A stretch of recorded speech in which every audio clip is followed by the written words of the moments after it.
Hey, good morning, guys. Welcome back to the Avoiding Broke podcast with Jamain And Leanne. and guys. I mean, how long is it since we've done one together? 9 months, I reckon. No, Christmas, man. At least, hopefully at Christmas. Anyway, Do you want to give it a Christmas? I'm not even sure, folks. You know, the reality is, I think it's been a bit of a crazy year, no? It has. It's been very busy. Yeah. Very crazy.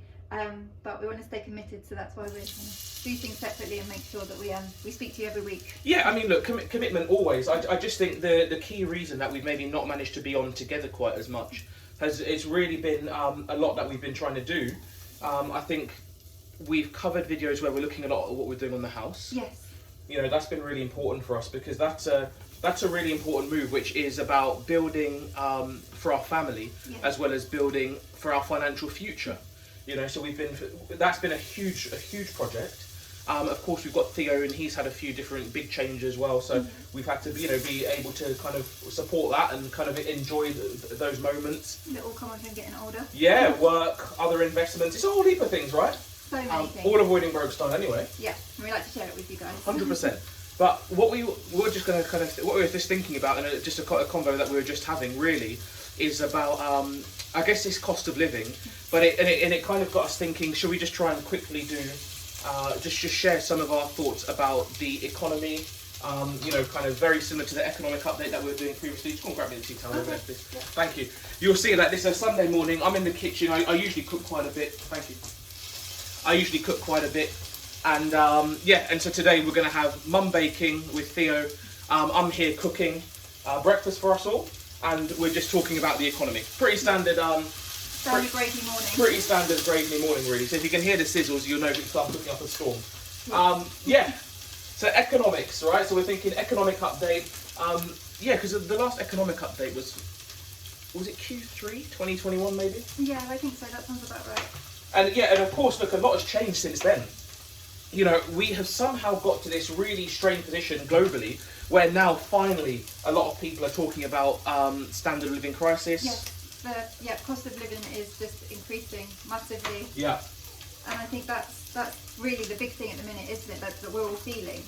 It's like you can't escape it. It's in the news and everyone is feeling it at the minute. 100%. And you know what is kind of worrying me is that when we look at particularly like say England and America, and we think about what those economies typically represent, they are really the high point of developed societies is what you'd hear, and you don't really associate the word poverty with those kind of economies. That's our struggle. No way, you don't. Not really. And it doesn't mean that we don't know people do struggle. No, I think that's right. It's not saying that everyone's fine. There are people struggling, but when you look at globally, then there is a big difference. There really is. But I think that's kind of what's different now, isn't it? Is that it seems like there is now a real struggle for a lot of people, and it's going to get getting worse. It's getting worse. Of course. So look, why don't we look?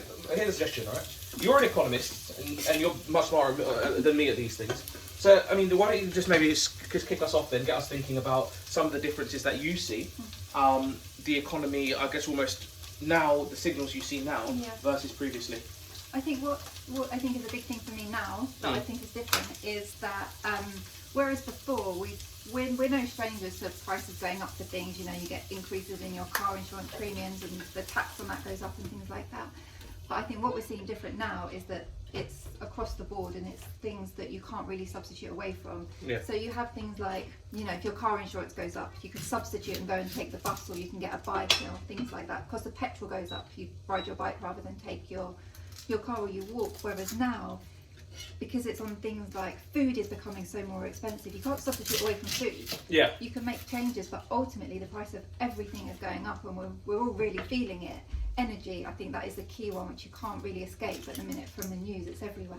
Yeah. Is the cost of energy is going up, and it's going to go up again, and that's going to cause a real struggle for a lot of people. And you can't switch away from that. There's no substitution for keeping yourself warm. All right, here's a question, right? So, how do you do it? How do you deal with it? Because one thing that I sometimes struggle with a little bit is whenever I sometimes read about the economy, it almost feels like I read a lot of language that I can't relate to. I'm a normal guy, Yeah. So, you know, when you talking to you about what you just said, I look and think, okay, well, thanks for the doom and gloom, but what am I supposed to do? I've got you. I think it's really what we've been talking about, Jamain, and what we're trying to do, which is. Will you tell me? Because I'm not sure what I'm supposed to be doing. You're not looking to switch away from things. You're really looking to just make more fundamental changes. You're trying to get your cost of living down. So. Here's a question: is that how economists do it, right? Because look, as I say, I'm just a normal guy who tries to pay attention to these things, but I'm sure you economists have got sensible theories about how to address a cost of living crisis. So I'm sure there's some economics book that says, in this situation where inflation is high, where real wages are stagnant, where unemployment unpredictable, you've got certain markets that are really overheated. You know, I'm sure there's like a toolkit that looks and says, these few things would help you. Is there a toolkit, or have I? There is, isn't it? Am I off my trolley on this one? No, you're not. There is. It's a common economic problem where you. Just tell us the solution, man. People are struggling. Ain't got time for all your common economic problems. You have to prioritise. All right. Okay. Okay. Nice. What's most important to you? Why have you never told me this? Maybe you don't listen. Yeah. Maybe. You have to prioritise. You know, if you've got £5 in your pocket, you need to know how you're going to use that £5. What you're going to spend it on? Are you going to buy food, clothes, water? You're going to buy a bit of everything. How are you going to use that money? And really, it's the things that are most important to you that you need to buy first. So you think about your what are your basic needs? Your warmth, your food, your shelter, your clothing. Yeah. So maybe you don't get the latest iPhone when they come out. Maybe you save that money and do something else with it. Maybe you keep your phone for that extra bit of time. Maybe you go down to a SIM only contract.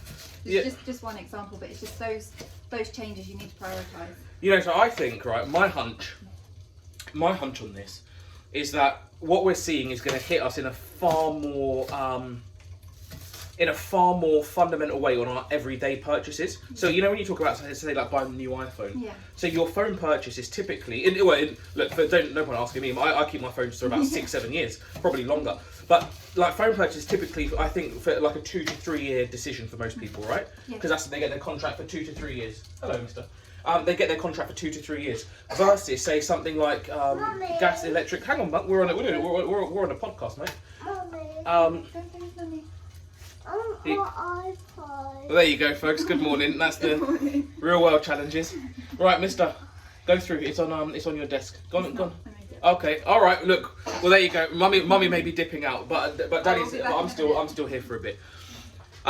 You know, folks. I think one of the things that we can sometimes see is when you look at the decision to buy the latest phone, it's going to be something you make over 2 to 3 years. But when you think about your utilities, you're making that decision on a monthly basis.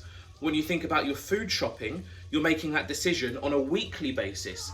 So there's a real kind of timing mismatch that I personally believe is becoming the real challenge that we've all got to overcome, because we need to somehow be able to find a way of funding the most pressured purchases that we have that are recurring on, say, like a weekly and a monthly basis. But the ways we typically try to save money, have you been catching this? A little bit. Oh man, all right. Very, very quick recap for Mrs. I have to run out of the room. When you look at something like a phone, just watch off my left arm, please. Thanks a bit. When you look at the way we were talking about to save money, there are things that we do on, say, like a 2-yearly basis. Okay. But if you look now, the pressure we're feeling is on stuff like utilities, which we pay for monthly, or shopping that we pay for weekly. So we've got to try and find a way to save and sensibly manage our short term, our immediate money concerns, but the levers we pulled previously were more longer term, medium to long term. So how do you do it? Like, do you know what I mean? Whoop! And we're sizzling. We are sizzling. How do you do it? I think you need to make changes with those. Wow, hold on a minute. Man, we're really firing here. Nice. Go on, Mum, you go for it. Okay, so then I think you need to see what you can do with those things that you think about monthly and stuff like that. If you're having takeaways, then obviously it's a lot cheaper to cook at home, or if you do your big batch cooking and things like that, then that can help you save money on those monthly things that you're looking at. Yeah, I mean, I think that what you're just saying there, I think that demands like a bit more detailed attention, though, not just to kind of like fluff over it, right? You took us through really helpfully some of the core things that you absolutely require. Yeah. If you take food first, like, and if I look at some of the economic indicators that I kind of roughly pick up, I pick these things up sometimes. We are spending an exorbitant amount of money on food delivery services. Yeah. Right? And we also, not wholesale, but we still have got a trend of buying a lot of convenience food. Yeah. There's no question about it. In the Western world, UK and US particularly, we're massively into convenience food. And if you look at the performances of the big food delivery services, they've been ratcheting up massively. They have done really well. And it's hard to break. That's the thing. Like, we have to remember, if we've got in the habit of ordering 2-3 times a week, that is a really difficult cycle to break, and that could potentially be a huge leak. Yes. If you think, right, the average cost of shopping, I don't even know, right, let's say for a family of 4 in the UK, I reckon it's going to be somewhere around £100 a week. £100 a week, yeah. Right? I'd say that. I know there's a lot of US families that would say budget like $100 a week on your spend.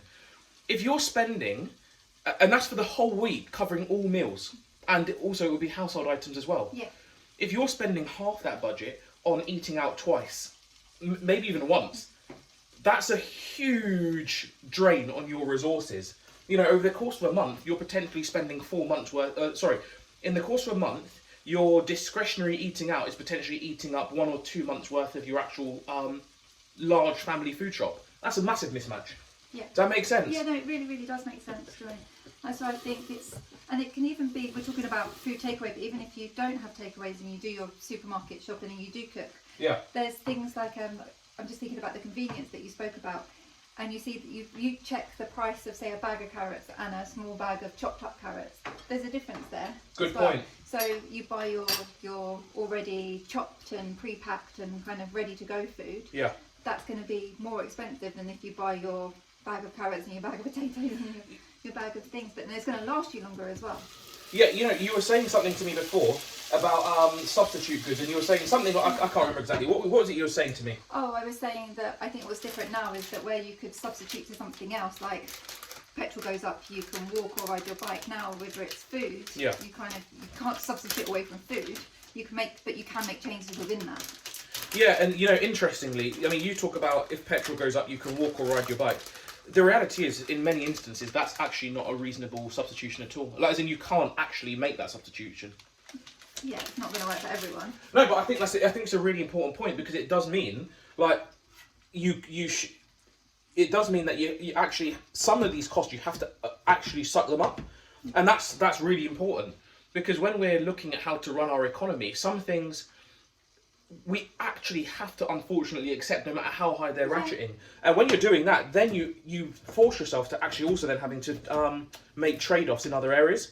So you see what I mean? So if you know, for example, you cannot get into work without taking the train, it means you have to increase. We've just seen increase in rail fares. I think the highest they've been in several years. I can't remember the exact statistic. It happened, I think, just 1 or 2 weeks ago. Yeah. But you have to suck that up. Yeah, there are going to be things you with that me? you can't. Yeah, it's true. It definitely is true, and I think that's where you then have to prioritise what you can. Yeah. What changes, and then they become even more important. So how much of a problem do you actually think this is going to be then? Because you're saying that's the way you have to prioritise. I think there are going to be a lot of people who look and say, look, I'm already literally at the full extent of my capability here. I'm literally budgeting down as much as I can. I cannot do more. So what do you do in that situation? Like, how would you address that? How would I address that? I think it's obviously a really tough position to be in, and I think then you would have to go through everything that you're spending line by line and try and see if there is anything that you can trim. Because what else can you do? Yeah. This is something that's actually been bugging me for a little bit. And it's true, and it would be great to have an answer for that, but that's the horrible reality of the situation at the minute. Well, there's one of the important things that we always have to do ideally in life is we try to ground what we're doing in reality. And I'm wondering if these concepts, like if these concepts like poverty, I wonder if they may have become like even more of a reality for people. Yeah. You know, because if what you're saying is true, and I quite agree with you. You know, when you go through your line by line, if you really look and say, look, I'm at my limit here, truly at my limit, and that means you already know you're accepting you've got an old phone. You know, crikey, I mean, we live like that. I mean, crikey, my phone, I don't even want to think. I think my phone is more than 10 years old, but I'm not even too sure. But you know, you've accepted that. You don't buy designer clothes. You're just happy buying just regular clothes, right? Yeah. All good. You put your jumper on rather than put your heating up. Yeah, exactly. All of those kind of exactly. things. You're trying to save with the utilities. You already probably walk a lot. You may not have a car because it really is not cost effective for you. All these things. I wonder if there's a bigger feeling that, you know, kind of like that modern day poverty. I'm going to call it that because it's not like what you'd see in the developing world. It's a slightly different Western world. Modern day poverty. I wonder if that's going to be more of a reality for more people, and actually we got to really start assessing how we deal with it. Because, for example, one thing we haven't spoken about is how you increase income. Yeah. You know, like I know when we were growing up. So my mum worked at the most. She worked 4 jobs at a time to make sure she could provide. You know, I know that your parents were working incredibly hard. What felt like sometimes round the clock again to provide. But when you look now, that kind of work ethic is not anywhere near as common as when it was growing up, in my experience only anyway. You know, I think there was a completely different work ethic from that generation in order to provide. I do not see my peers sharing that work ethic of being willing to go and work 4 jobs and hustling in order to do what they need to do to put food on the table. I wonder if that's going to become like a much bigger factor in just simply how well people can avoid this poverty trap. Yeah. What do you think? I think it's a really good point actually, because before you said that, my mind was going to, you know, I really feel the people that may struggle are those that are going to kind of like fall in a gap, because you've got those people that maybe can qualify for some government help that can help them in these situations, but then there's going to be some people that are struggling but they don't quite qualify for that help, and that's why I think what you've said is going to become really, really important. Yeah, and you know, you make a really interesting point about people who may be able to get some kind of government help. But you know, we got to, as much as anything, and you know our style here. We got to be the first helpers to ourselves. You know. Yes. Yeah. And definitely. The thing that I would maybe as kind of a little bit of a takeaway from this, because I think we got to a good point and some good questions and and we've got some good things to think about. The actual ability to get help may be limited, maybe. Yeah. But we should, as a people, as a community, as human beings, we should want to elevate ourselves. You know, it shouldn't be kind of our first port of call is to look and say, "Can you give me a handout?" It doesn't mean people don't need help. Of course they need help. Of course. And that's fine, right? We completely accept that. There's no issue. But the first port of call should be we're asking, how can we grow and build ourselves? Yeah. Now, in order to do that, we have got to even potentially channel some of that old school, real, hard grinding hustle. We really may need to do that because the opportunities, they're not necessarily presenting themselves on people's laps. No. You know, it's not easy to necessarily see your income, especially if you've got income from only one place. It really is not easy for you to kind of increase that, nor are you very resilient. You know, you could lose your job, for example, and then you could be in a really tough position. These things aren't easy. So that old school hustle basically looks and says, I will not fail to provide. And that means if you've got to go and get a second or third job, if you've got to work evenings, if you've got to go and do whatever, if you've got to go and join the gig economy, drive Uber, whatever it needs to be. Although Uber takes a long time now, apparently, to go and get licensed. Okay. But that's what I heard anyway. There are other things. 100%, and I'm not saying Uber's not a good option. Of course, I'd go and drive Uber right now if I needed to. But if you bake, if you make stuff, what can you sell? What a good example. Are there things that you can sell that you know how to do yourself? What a truly good example with whether like you're like making food. I've got a lot of friends who are setting up their food selling businesses. And look, I'm not sure if it's I wouldn't say illegal, but I think you need probably licenses to sell food. I don't know the detail, right? So that's why I'm not really commenting on it. Yeah. But the point you're making is spot on. You know, how can you change your skills into something that can make you money? And even as something as simple as, can I go and drive Uber? Can you go on Facebook and advertise yourself as like a labourer? You know, clearing rubbish for minimum wage or whatever. It doesn't matter. It doesn't matter. You got to hustle. Yeah. And also, any hobby that you have, can you turn that into an income stream? All of those things are relevant. Yeah. All of those things are relevant. And I think that's going to be maybe one of the biggest questions that we've all got to ask ourselves. Because and we're going to be talking about this a lot, guys. There is an absolutely, without any shadow of a doubt in my mind, prevalent wave of modern world poverty that is sweeping through. And people who previously thought of themselves as being pretty comfortable and pretty resilient are now going to be experiencing a very strong test to that. Because the things that you need to rely upon, so your housing, be it in terms of mortgages and rent, your utilities, your transportation, your food, your clothing. Utilities. I said utilities. I'm sorry.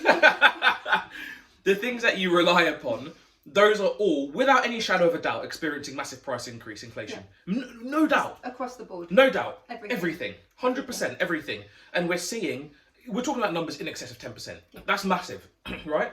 So all of those things are going up, and those are things you absolutely have to have. Then you've got all your discretionary stuff. Even the cost of Uber Eats is going up, frankly. Yeah. But you've got all the things you don't necessarily need. Yes. They're all going up as well. Mm. Nothing is coming down in price. Nothing is coming down in price. Not a single thing. Nothing is coming down. So you're seeing that massive push up like that, but your wages are staying like that. And that gap, that's the gap that creates the poverty. But the issue is... Go for it. Look at this now. If prices are going up like this, and your wages are doing this, what in actual fact that means is your wages are doing this. There you go. Because your wages can't buy you as much as they could before. Right. Where your wages may be able to buy you everything you need, now they can't. That's what happens when prices go up. What do you call it? That mismatch with the wages and stuff. Is there a nice little fancy term for it? Not that I can think of. That's inflation. Your purchasing power goes down. Okay. So that purchasing power is meaning that you can basically buy less with the same amount, right? Buy less with the same amount of money. The strength of your £1 is worth less. Is that right? Worth less. There you go, guys. That's it. I think we covered two really important things. Yeah, go for it. We're kind of wrapping up now. We're good. But it's like we're looking at both sides of this. So when you get here, we've been firstly talking about, how can you bring your spending down because things are getting more expensive. And then the other side of that is how can you bring your income up. So the two sides of this are your income and your spending. And I think right now we need to be looking at both. Yeah, that's so true. That's so true. And this is quite different actually to the conversations that we sometimes have around budgeting, where we're encouraging people to budget, because this is a slightly different type of hustle, is the term that you used, and self-management that I think is essential right now. Because what we're talking about, where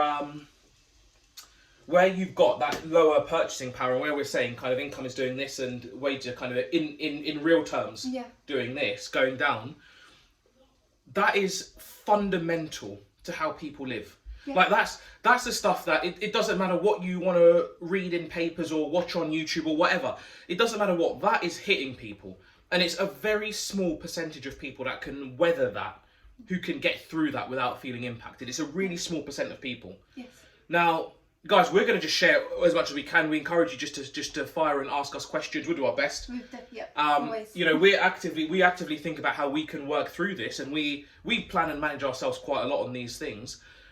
We're happy just to keep sharing. We're doing a lot on TikTok as well, so just jump over there if you've got the time to have a look. But these are, guys, are the real things that we're going to be facing as a people. Yeah. And it doesn't matter how much TV you want to watch, if you want to play PlayStation, and I do both those things to excess, to be quite honest. It doesn't matter what you want to do, you can't escape this reality of the economy that we're operating in. Inescapable. You can't escape it. There's no ignoring it. There's no... Nothing is there. No. So we've got to figure out how we're going to deal with it. Yes. Yeah? Yep. We're here with you. Drop us a line. Let us know what you think. Let us know if you've got any questions, comments, any smart things you're doing to manage your money. We're just going to keep sharing what we're doing, and then we'll go from there. Definitely. Cool. All right, guys. Have a good weekend. I've got to finish cooking. Yep. See you soon. All right, guys. Take care. Take care. Bye. Bye. Bye. Bye.